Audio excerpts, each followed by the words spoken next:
Axel, pourquoi le référendum est une idée qui n'est applicable?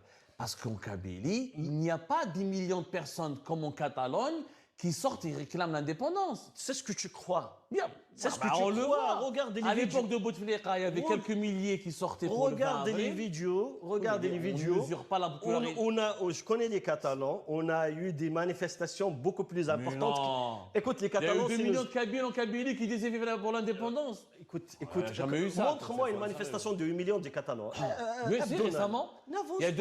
2 ans, quand le mouvement séparatiste catalan a voulu organiser un référendum et ses leaders ont fui vers la Belgique, il y a de cela 2-3 ans, il y avait 2 millions de Catalans dans les rues et la Catalogne était divisée. Oui, Mais en Kabylie, le mouvement séparatiste, il est porté par une minorité. On les voit dans les rues. C'est ce que tu dis. Ne me dis pas, on le voit. Je t'ai dit tout à l'heure. Tu connais ni la Kabylie ni le MAC. C'est pour ça que ce sujet, il est très loin de toi. Franchement, je t'invite à faire des recherches. C'est le MAC qui était aussi populaire. Attends. Pourquoi il n'y a pas aujourd'hui des gros rassemblements, des grosses marches en faveur du MAC? C'est simple. Maintenant, tu es en train de me répéter la même chose depuis tout à l'heure. Mais si tu me laisses pas, je t'en prie, vas-y. Si tu me laisses pas développer mon opinion, malheureusement, on peut pas le savoir. Vas-y, on t'écoute. Donc j'ai compris ta question. Et d'ailleurs, tu le dis à chaque fois. Donc toi, tu as la chance d'avoir un plateau, tu peux parler tous les jours. Ah, tu es le bienvenu. Laisse-moi aujourd'hui. Tu es le bienvenu. Écouter une version d'un responsable du MAC.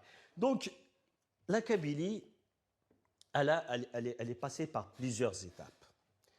Oui, il ne faut pas oublier que le MAC est né dans une tragédie causée par les officiels algériens. Tu ne peux pas me dire qu'en 2001, les Kabyles, ils n'ont pas été assassinés par les gendarmes tirés par balles pour des manifestants pacifiques. Donc, moi, j'étais à l'époque lycéen et j'ai participé dès la première marche. Donc, je connais très, très bien ce qui s'est passé.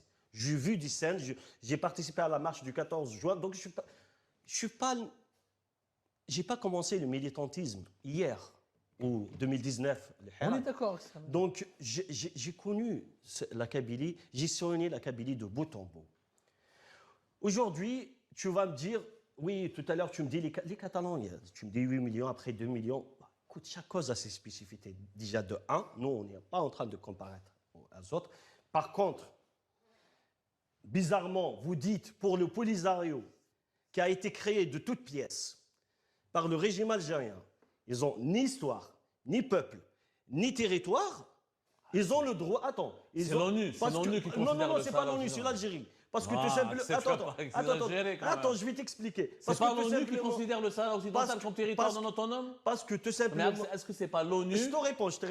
Tu peux pas nier ça, c'est un fait. Parce que tout simplement, l'Algérie a profité d'une période de faiblesse du Maroc où l'Algérie a surfé un peu sur le pied marxiste de gauche à l'époque pour faire des alliés, pour taper sur la monarchie marocaine. Elle a pu inscrire cette cause et aussi l'inscription officielle. C'est pas l'Algérie, c'est pas le Polisario, c'est le Maroc, c'est Hassan II qui a inscrit ce territoire non autonome à la 4e commission. Il demeure toujours non autonome. Oui, parce que tout simplement. Il demeure toujours. L'ONU considère toujours le Sahara. C'est pas le cas de la Kabylie.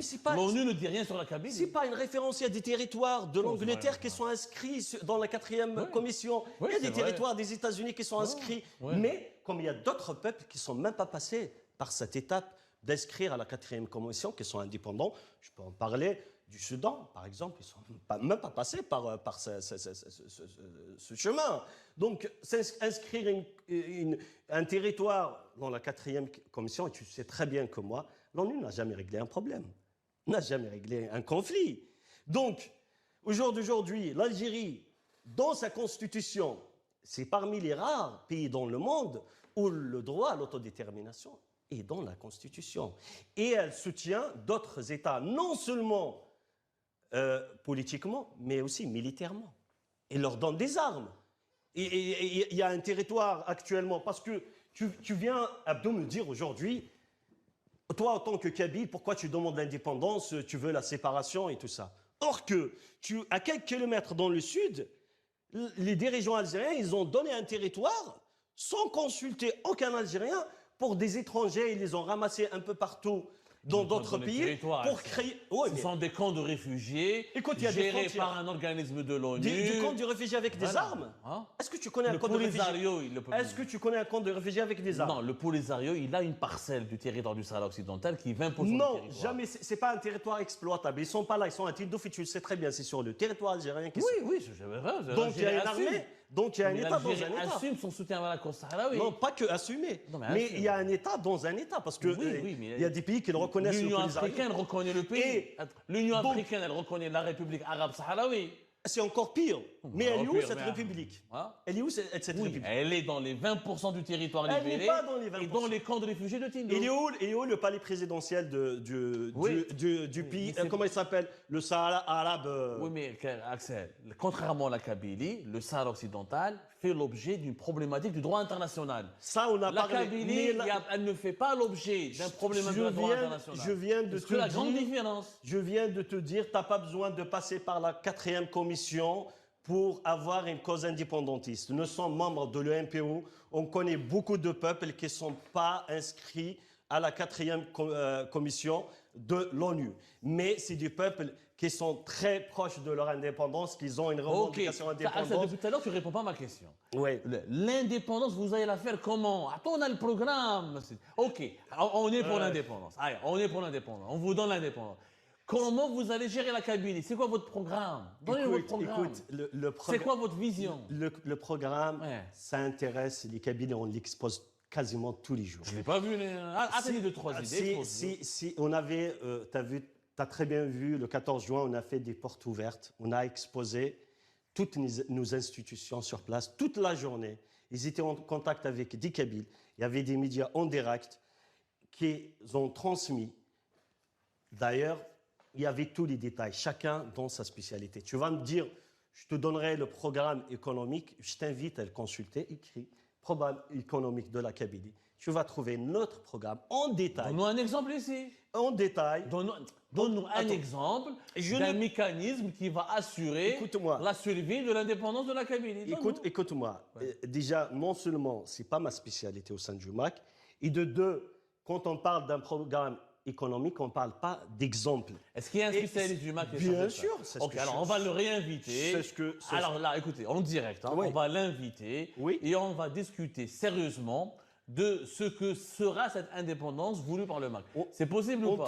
Bien sûr. Parce que là, pour le moment, on ne voit aucune proposition. Là, j'ai jamais vu. Écoute, j'ai cherché. Je t'invite à l'écrire, programme économique tout de suite sur ton téléphone, il va sortir. Ah, c'est bien, on va l'écrire.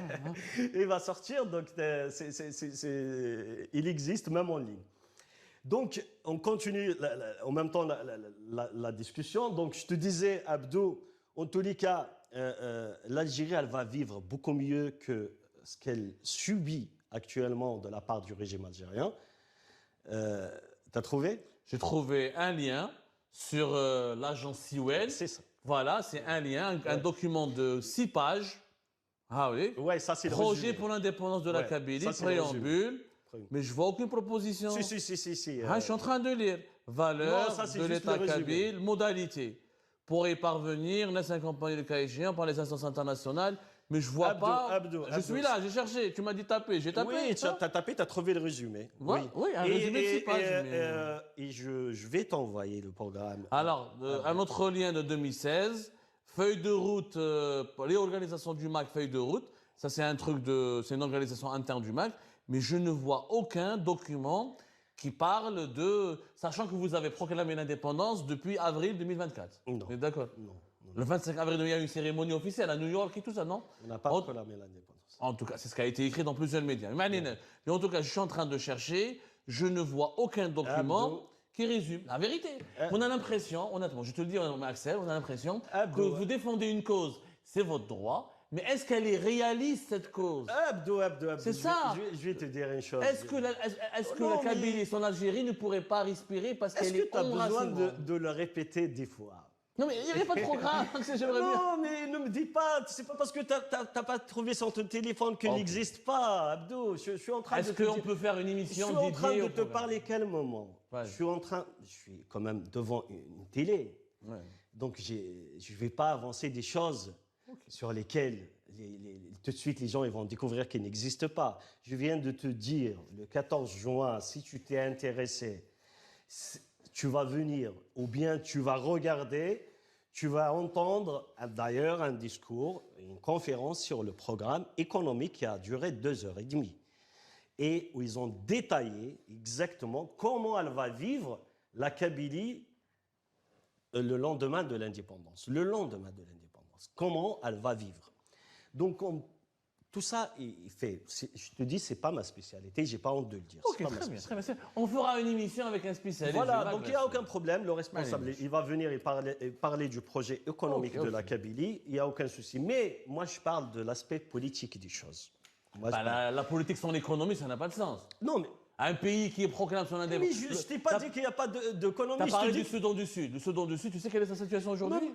Non, écoute-moi. Famine, destruction. N'avance pas des choses que je n'ai pas dit, Abdou. Je n'ai pas dit qu'il n'y aura pas... Je te dis qu'il y a un programme économique, mais moi, je ne peux pas l'exposer. Très bien, c'est honnête de ta part. Donc, tout simplement, c'est ce que je viens de te dire.